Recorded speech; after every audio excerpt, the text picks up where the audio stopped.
Hello, Chef Val here. Well, I'm about ready to make some miso soup, so I thought this would be a great opportunity for me to teach you about miso. I'm Chef Val, and I've been teaching healthy whole foods cooking classes since 1997, and all my recipes are vegan. You can find out more about all that I have to offer on my website, macroval.com. Miso, what is it? Probably most people have heard of miso soup, and that's where you use miso the most. Almost all miso start with soybeans. It's naturally fermented soybean paste. That's what miso is. Naturally fermented means that they take the food, in this instance it would be soybeans, and they naturally ferment it with sea salt and weight. They put weight on top of it and they let it sit for 2 years to get the dark miso. So what comes off is this salty tasting paste that is made from beans. So it's exceptionally high in protein.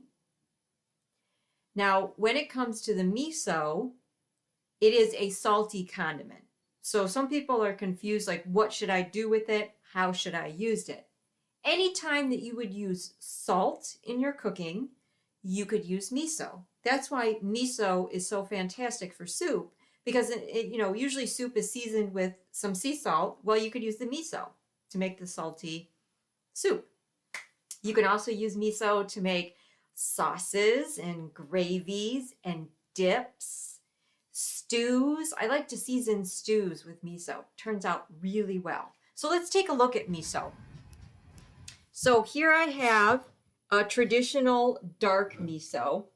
This is one of my favorite misos. So this is a dark barley miso, which means that it is soybeans and the whole grain barley fermented together. I really like the flavor of this one. I think the barley imparts just this tremendous flavor into this dark miso. Now again, you can get 100% soybean miso. So that would be the dark color also. The dark color implies that the miso has been fermented for a longer period of time. So some people get confused, like it calls for a light miso or a mellow miso or a dark miso. A dark miso been fermented for longer than, for instance, this is the mellow miso. So both of them naturally fermented. It's just the mellow miso is not fermented as long. Mellow miso is not as salty and doesn't have as strong, pungent, sour flavor, because anything that's naturally fermented has a pungent, sour flavor to it. So the mellow miso is more like a sweeter miso.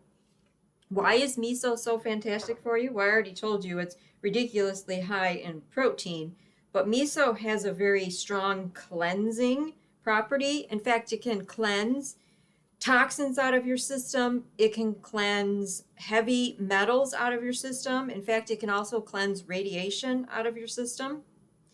Exceptionally high in B vitamins, the soybean is. So the soybean miso has lots of B vitamins. And when you ferment something, you create vitamin B12. So that's in there also.